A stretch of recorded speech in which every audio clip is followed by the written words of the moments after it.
Hey there, gang. Time for another unboxing video. We have here a short box of comics that I am unboxing and getting ready to grade for sale on eBay. I've got no idea what is in the box, so we will find out together. Please do stick around. If you like comic books, we're going to have some fun.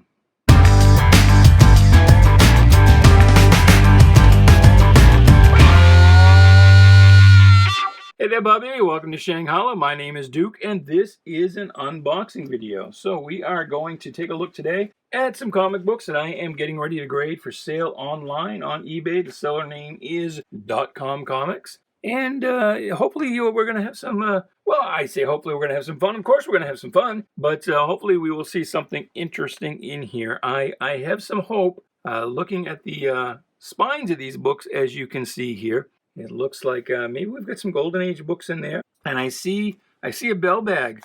So we'll talk about the bell bag when we get to that. But we've got Chewbacca here helping us today, and so please do like, share, subscribe, do all the groovy things. Let's not waste any time. Let's get right into it. And well, right here at the top, starting off with some Golden Age stuff, Don Winslow of the Navy, Fawcett Publications, a Fawcett magazine. And so if you don't know about Don Winslow of the Navy, if that's before your time, it's about a guy named Don Winslow, and he was in the Navy. And that's really about all I know about Don Winslow. I think somewhere I've seen that he had a movie serial, at least one. So he was a fairly popular dude at some time, back when, young boys still dreamed of running away to sea. But, oh, and here's another one. So that first one was number 13. This is number 45. Give to the Red Cross. That's quite a leap here that old Don is making. It's going to be well, it looks like maybe that guy threw him. But are they all surrendering? Well, I guess they are, because you've got the water skiers here with their pistols. But that's a 40 or 50 foot leap old Don is making. But I don't believe he was super powered. Here's just some random backing boards.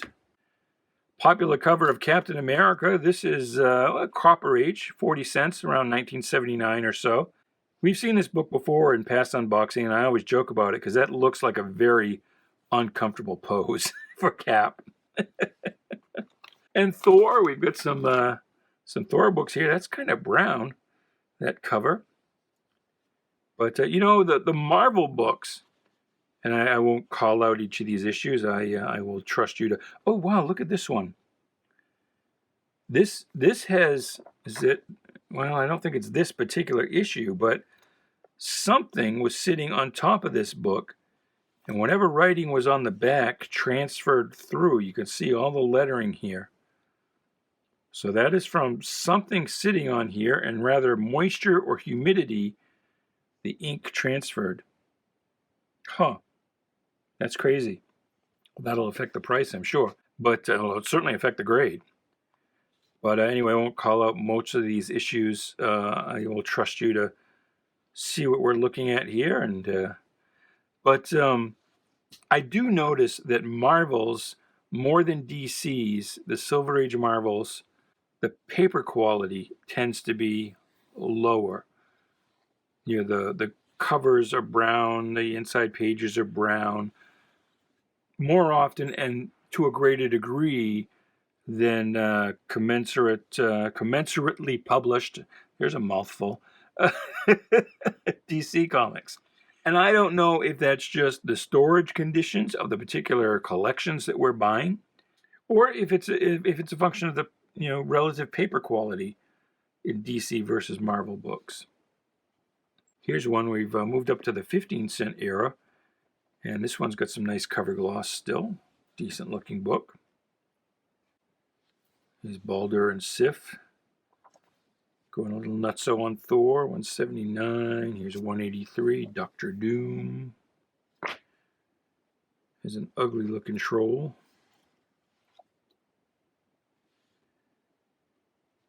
And Infinity. And Loki. Doesn't look much like Loki, but that's Loki. Let's get another pile here. And we've got some Silver Age Fantastic Four. There's the Justice League. Now, even though I told you that the paper quality in DC in the aggregate is better, this one's kind of browning a little bit. But you can see it's not nearly as bad. So that's the first appearance of Dr. Light, Justice League of America number 12. Here is a big Strange Tales annual, an all-monster book, 1962. Triple value. And it's funny, this little MC here, that's what passed as a Marvel Comics logo at this time. Here's another Justice League, still 10 cents, number 5. Gravity Went Wild. There's a Steranko cover with Lorna Dorn, Dane. I forget. The magnetic chick. Oh, this is sweet. Adventure Comics number 238. Jor-El in red rather than his usual green. And I always wondered, Kryptonians, like they always wore the same outfit. It's like, did Jor-El not have another pair of clothes?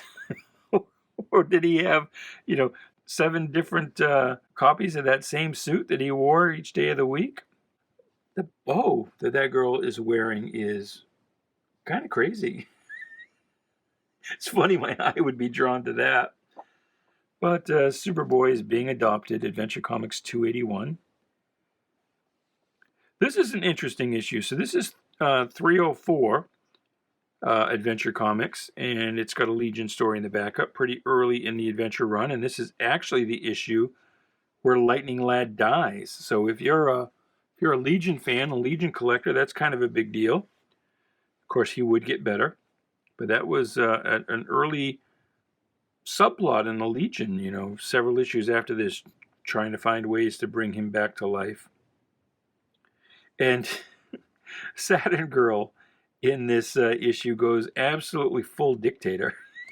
I mean, you can just tell by the pose. But the interesting thing is they were having a Legion, a leader election, and she used her, oops, I'll get it on camera so you can actually see it. She used her telepathic powers to influence the election in this issue because she wanted to be leader so she could choose who went on the mission to fight this bad guy. Xerax the Conqueror, was that his name? Zaran. I should have known that, being as big a Legion fan as I am. But so she went after him, but Lightning Lad intervened, and so she didn't get to sacrifice herself. And she knew somebody was going to die because right at the very beginning, plot device, this message drops in from an alien race that tells them, oh, by the way, this bad guy's coming and one of you's going to die. We've seen the future. We've seen the future enough to warn you one of you's going to die, but not to intervene in any way. But anyway, the reason I bring that up is Saturn Girl was the first female team lead in comics of any superhero team, but she got the position by influencing the election with her telepathic powers. But it stood. The next issue, she was still the leader. And she was the leader for a couple of terms. Did eventually get elected in her own right. But yeah, 1963, first female team lead. But the other interesting thing about this particular book, and I don't know what this is about. See here, it says, it's got a different kind of logo here, and it says Superman, and then it says Super Hombre. But this isn't a Mexican version of this book. That Super Hombre logo is on every copy of this book. All American copies had that. I have no idea what that's about. If you know, let me know. But as far as I know, it didn't appear on any other DC books at this time. It was just this one particular issue. And again, it's not a Mexican edition. That appeared on all copies. So I don't know what Super Hombre is all about. Strange Tales number 40. There is a pre-hero Atlas book for you.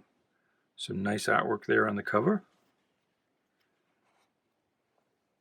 All kinds of different arts. Actually, we just saw some John Fort art on the Legion in that Adventure Comics, and here's some more John Fort on these sci-fi, horror, mystery, whatever. As a matter of fact, that exact same costume is used by at least one Legion character. I think that's the Duplicate Boy costume. I have to look it up. Different color, but same style. Well, here's something different you don't see every day. Speed Comics with Captain Freedom. Number 40. This is a Harvey book because this is a black cat who was the big Harvey heroine. Captain Freedom. Free of pants. He had the freedom to go bare-legged and clearly shaved his legs for superheroing. So maybe he was the first gay hero? I don't know. Not that you have to be gay to shave your legs. Bicyclers do it all the time. There's a great movie, if you've never seen it, Breaking Away, about this guy who has dreams of winning the little Indy 500 bicycle race. And so he enlists his friends. But there's this funny scene where he's shaving his legs to be more aerodynamic, and his father freaks out. But look that movie up. If you've never seen Breaking Away, good movie. Flash, number 121, still 10 cents. Running across the telephone wires. That was Airwaves' shtick. Amazing Spider-Man 66 with some Mysterio action. Green Lantern number 17. Oh no. We've discovered Green Lantern's secret identity. Some more Spider-Man 52. To die a hero. 29. So here's some Steve Ditko era. Let's get these out of the way. Where there's J. Jonah looking particularly malevolent.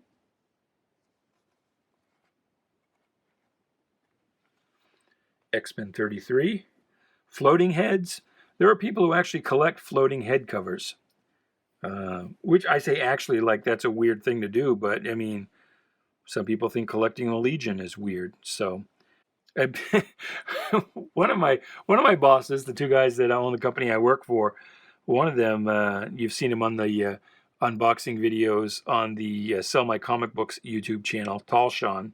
You get Tall Sean and Small Sean, but Tall Sean collects flamethrower covers.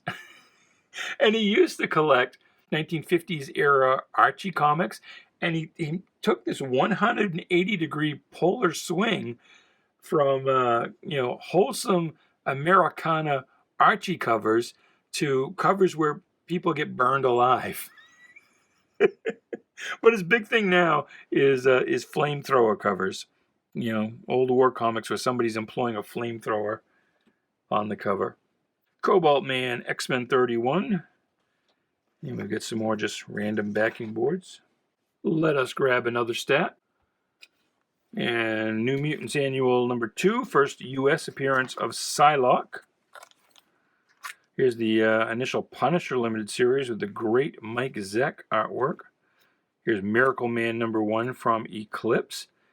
And if you don't know the story of Miracle Man, it's based on Marvel Man. So in the 1950s, around 54, when Fawcett finally gave up the ghost and dropped out of the lawsuit that had been filed by DC Comics, alleging copyright infringement, Captain Marvel on Superman, which today I don't think that case would fly at all.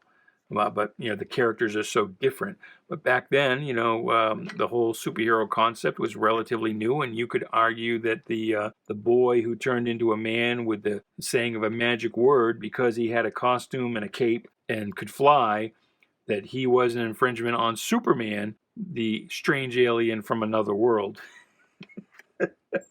But anyway, Fawcett's sales were declining in comic books anyway. And so Fawcett was like, forget it, we're done. And got out of the comic book business.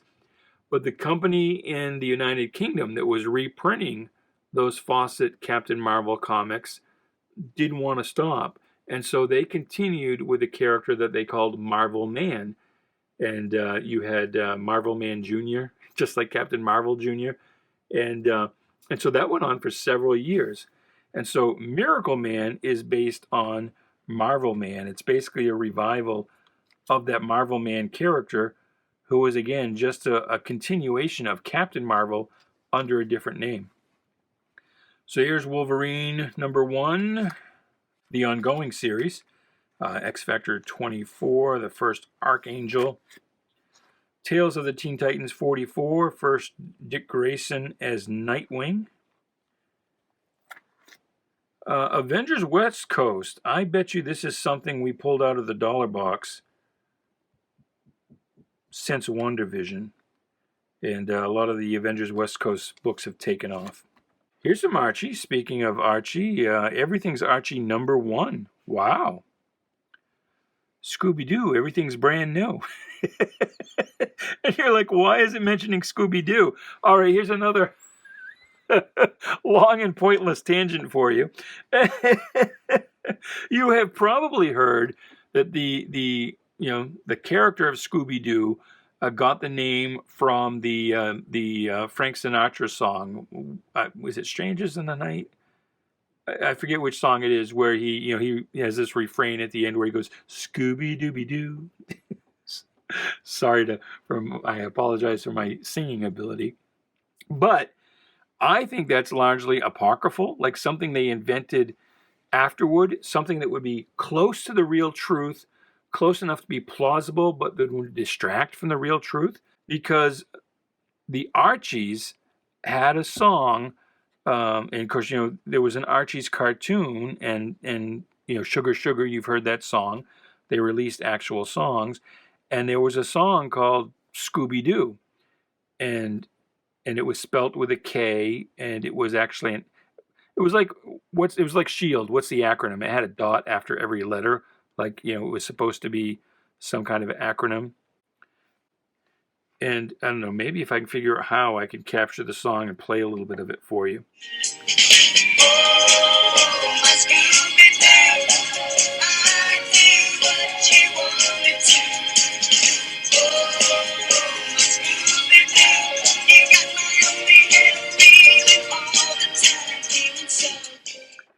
But anyway, when they were creating the Scooby-Doo cartoon, and if I remember correctly, Scooby-Doo was Hanna-Barbera, and the Archie was done by Filmation. And so it's a rival animation studio, and so I think they didn't want to acknowledge that they kind of swiped that name, because it just seems so weird that the Archies had a song called Scooby-Doo that was played on the cartoon show and was in record stores, and then within a year, you've got this character called Scooby-Doo. But anyway, Turtles. You like Turtles? Michelangelo, #1. Leonardo, #1. That one looks like it might be a reprint, 2nd edition. That one looks like an original. Donatello, #1. Everybody gets a #1. Here's issue 7. I was never a Turtles fan in my younger days when these were first coming out. I just thought they were kind of crude and amateurish, and it didn't impress me at all. But boy, I guess I was wrong. #11.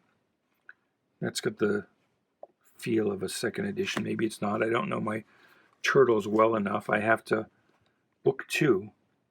So is that issue 2? A 2nd printing with a 2nd cover? Again, before I grade these, I've got to look up, make sure the lister has the right information. Guardians of the Galaxy, you wouldn't believe it, but that's a $20 book. Killing Joke, that's the green logo. That might be a first printing. I'll have to look that one up once I go to grade it. And I can see my camera battery here is getting low, so I'm gonna have to pick up the pace. Amazing Spider-Man 30th Anniversary Foil Edition, $3.75. There's another one, and there's another one. Monster of Frankenstein, nice series. Mike Ploog art. I really like Mike Ploog.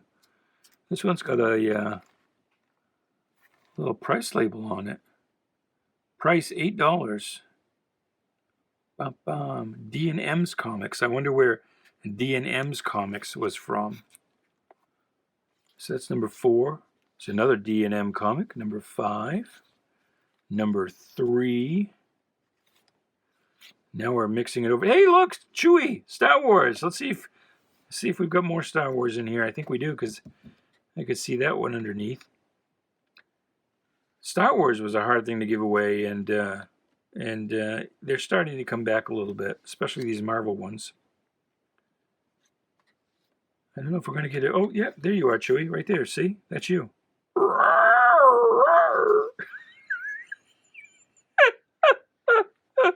That was awful. My Chewie impression. There's a big old Millennium Falcon cover.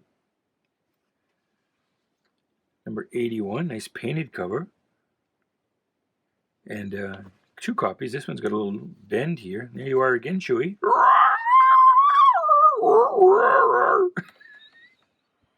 Boba Fett. But they did a nice job capturing the likenesses here. Maybe more on Harrison Ford than Carrie Fisher, but 43. This is continuing the official adaptation of The Empire Strikes Back. And you've heard me say this before, I could never get into Star Wars or Star Trek comic books as a kid because the next movie or show or series would come out and completely invalidate everything that you'd been reading and that you had sort of invested in. And so it just sort of broke me. They broke me. Son of Satan, number 1. Spine-tingling first issue. Black Goliath, number 1. We've made fun of this recently with the, not the boob window, but the ab window. Invaders, number 1. That's a nice book. All right, let's grab another stack here. And here we go. Again, we've got some action comics, some 10 centers. This is number 261. A $5 price sticker that somebody's written $20 on. Another $5, The Truth Mirror. Supergirl Visits Atlantis. This one's beat to hell. Holy crap, and it feels thin. I'm not sure this one's complete. $305. Micronauts number 8. I have told you before, do yourself a favor, go buy some Micronauts comics. But this one is, I think, unreasonably high because it's the first appearance of Captain Universe, but he never really amounted to much, so it really shouldn't go for as much as it does, I don't think. Here's where Tim Drake officially takes over as Robin, 457 of Batman. Here's some more Mike Zeck Punishers. That first limited series, 5, 4, 3, 2, and 1. Boom. Captain Marvel, $1. Like I said, you know, these Captain Marvel books like this, the Monica Rambeau books, dollar bin fodder for years. Couldn't give them away. But now, thanks to WandaVision, these books are taking off. Here's a, was this a mini-series or an ongoing series? I don't know. This looks like late 90s, early 2000s. I'm not sure. So we got 1, 2, 3 of them. NYX. There's a bunch in this one bag. We've got 6 of 7, 5, 4. I think that's the first X-23, so that one brings a good price. There's 2 and number 1. Boom. We'll lose the backing board. Iron Fist. It's like the second John Byrne art on X-Men. Wolverine in that dopey costume he only wore a couple of times. Marvel Superhero Secret Wars number 1. Another great Mike Zeck cover, but a book I'm getting sick of looking at. Which shouldn't discourage you from, you know, buying or bidding, but again, I see about 3 of those in every box I get into. All right, I hope the battery doesn't die because we're starting to get into some older stuff in this box. This isn't, obviously. This is X-Men Annual 14, the first true appearance of Gambit. So this is his first appearance, really not not X-Men 266, although that one gets all the love. Wolverine #1, second series. Wonder Woman 23. There you go. Etta Candy. Chubby little Etta. Not like Little Lotta. Do you remember Little Lotta? So there's some H.G. Peters Wonder Woman for you. 4-color 339, Donald Duck and the Magic Fountain. Here's another Wonder Woman, number 39. H.G. Peters. Boop-a-doo. Tex Tyler, and this is a Marvel comic. So yeah, Marvel was, well, this is still considered the timely era, even though they are using the Marvel Red Bullet logo, taken from the pulp magazines that Martin Goodman published. This, unfortunately, is not a Stan Lee photo cover. Don't know who it is. Tell It to the Marines, Toby Press. Wow, that's cool. That is cool. Super Duck, that's an Archie book, number 27. It's an old Superman, number 97. And I think it's this issue that that was done as a Pizza Hut giveaway in the around 1977 or so. So you see this book in a much nicer condition. You check it. It's probably the Pizza Hut giveaway. I don't think that, when this book originally came out, I don't think Pizza Hut even existed yet. Superboy number 20. There's an early Superboy. I wonder if this has Mars Boy in it. Mars Boy is a character that was later redone and became Starboy of the Legion. And the first Starboy appearance in Adventure Comics 282 is a direct, I don't want to say swipe, but retelling of the first, well, not the first, but a Mars Boy story. Here's Our Army at War 16, 24. So these are pre-Sergeant Rocks. Number 23. No flamethrower covers, though. Mighty Mouse. Look at that. This feels thin. I'll have to check it. Number 16 of Mighty Mouse. Where is Mighty Mouse? There he is. Boom, boom, boom. Here I come to save the day. Green Hornet. We saw a coverless Green Hornet in a recent box. These are Harvey Comics editions. Wow, this one's super thin. This one's definitely missing pages. That'll get no grade. Actually, let's do these next, since they're kind of popping out. We've got a couple of oversized books here. The Teenage Mutant Ninja Turtles number 4. And then Fugitoid. And this was, let's go to the backing board. For one brief shining moment before they decided to just settle on their core competency of Turtles, Eastman and Laird, they tried to make a genuine publishing company out of Mirage, publishing a bunch of different stuff. And this is one of the things they published. Fugitoid, little robot guy. He reminds me, every time I see this, it reminds me of Rog 2000. Or you may say ROG 2000. I guess rather you say Rog or ROG, depends on whether you say GIF or GIF. I'm a GIF guy.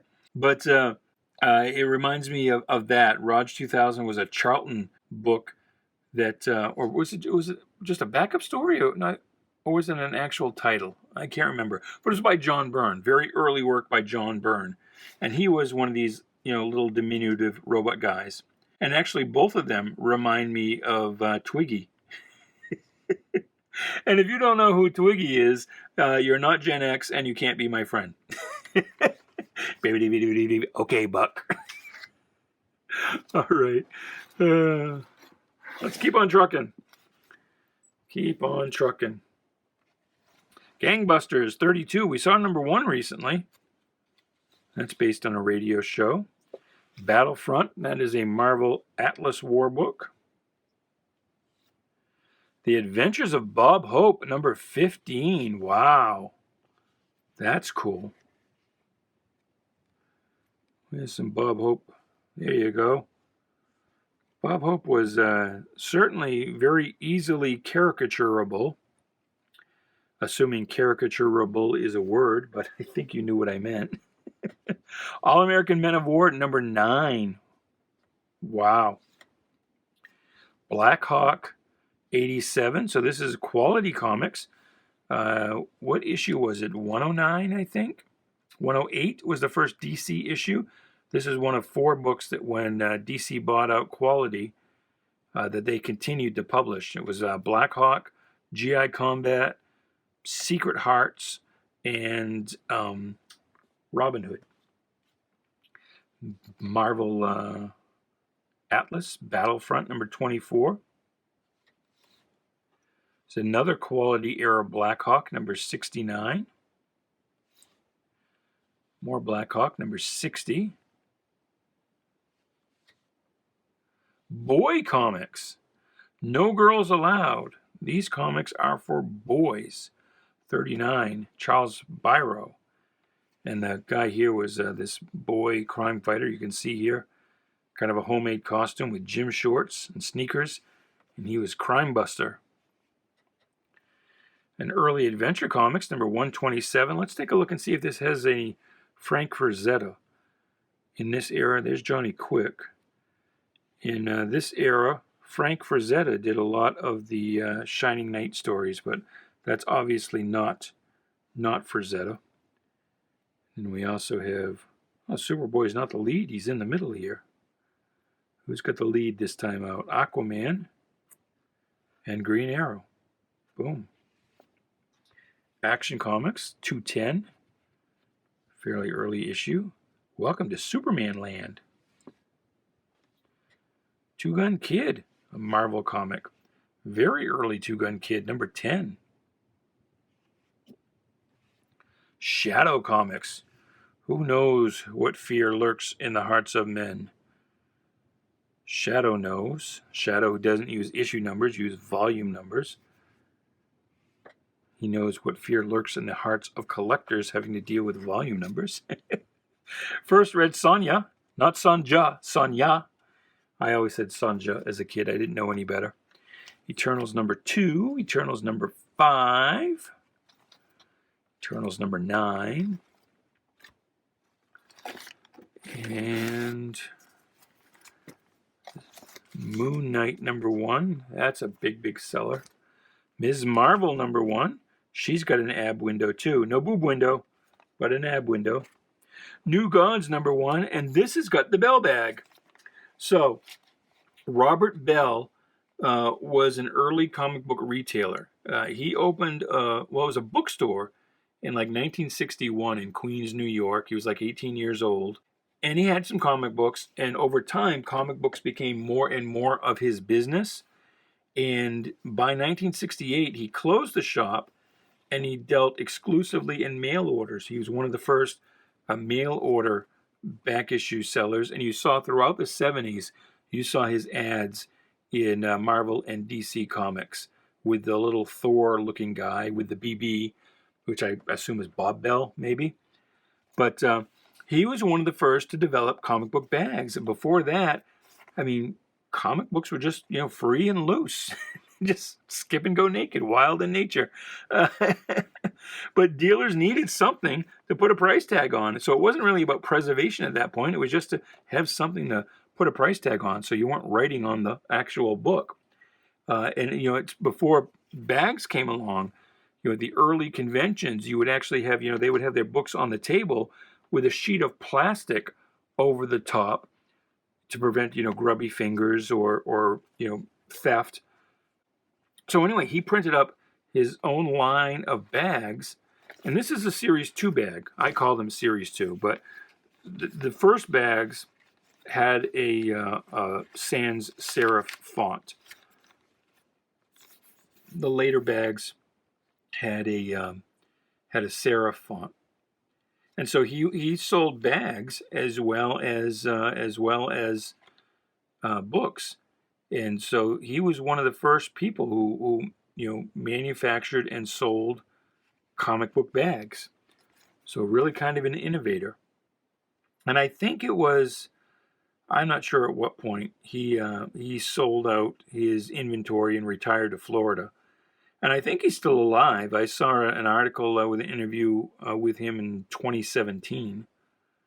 But anyway, if you ever get one of these bell bags, and the other interesting thing, these bell bags, they don't really yellow the way modern comic book bags do. So I don't know what they're made out of, if it's polyethylene, polypropylene, something different entirely. But yeah, they still look good even after all these years. But you get one of these bell bags, and that's a book that's probably from the 70s, probably a book that somebody ordered from an ad in a comic book.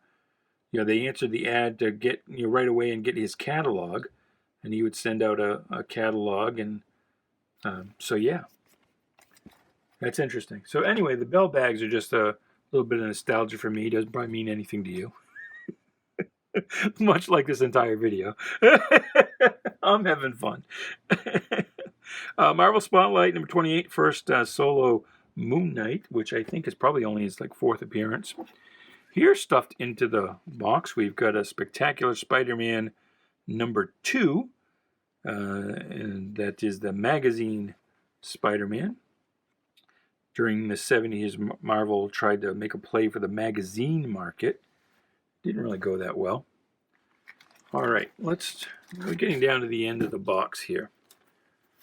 Let's see what else we've got here. Shazam number 1. John Carter, Warlord of Mars number 1. Another Marvel Superhero Secret Wars number 1. Captain Marvel 26 versus The Thing. Power Pack number 1. Well, that's a book that doesn't really go for a lot. It'll be interesting to see where that goes, but I bet it's not going to be $10. Amazing Spider-Man 119 versus the Hulk, a popular book. 118. 117. I think we're going to finish this box out with Spider-Man, huh? 116. And I might just about last to the end of the battery. I notice it because the screen goes dark on the iPad when the battery's getting low. So before it goes to complete black, I should still be running. 120, there's some more Hulk and Spider-Man. Some more Captain Marvel. 25. 179, a little more towards my golden age.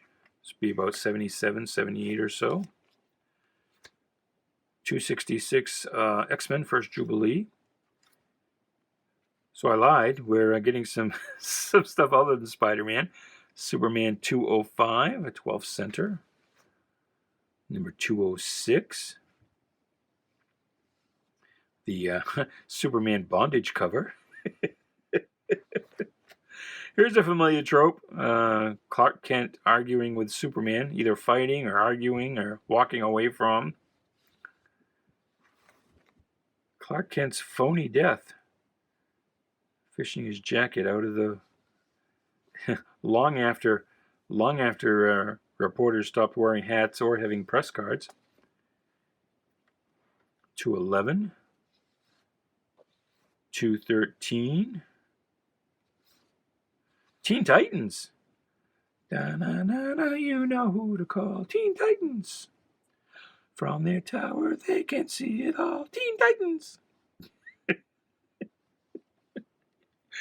And this, I think, is this Super Hip? No, Super Hip was Bob Hope. I give Super Hip on the mind because we saw some Bob Hope earlier. I don't know who that character is, or if he's even anybody. More Teen Titans. Quit, Robin. Quit. Quit. Starfire. First Starfire appearance. That is not the Starfire you know from the modern comics, but back during the Silver Age, Starfire was not an orange-skinned alien female. He was an orange-haired Russian boy with not entirely dissimilar powers. And so, again, back to the trope of the heroes fighting their civilian identities. Here's Batman, Superman, and Robin punching the hell out of Bruce Wayne, Clark Kent, and Dick Grayson. Got a unfortunate stain there. But anyway, that's it. That's everything in that box. So anyway, the the battery did go dead. So here I am finishing up on my phone. Just enough to say, I hope you caught those last few issues. Here they are if you missed them. But anyway, thank you so much. See, the box is empty. We did it. We got through it. So thank you. Thank you for watching. I do appreciate your time. I hope you had some fun. Until the next video, goodbye, good luck, and please be good to each other.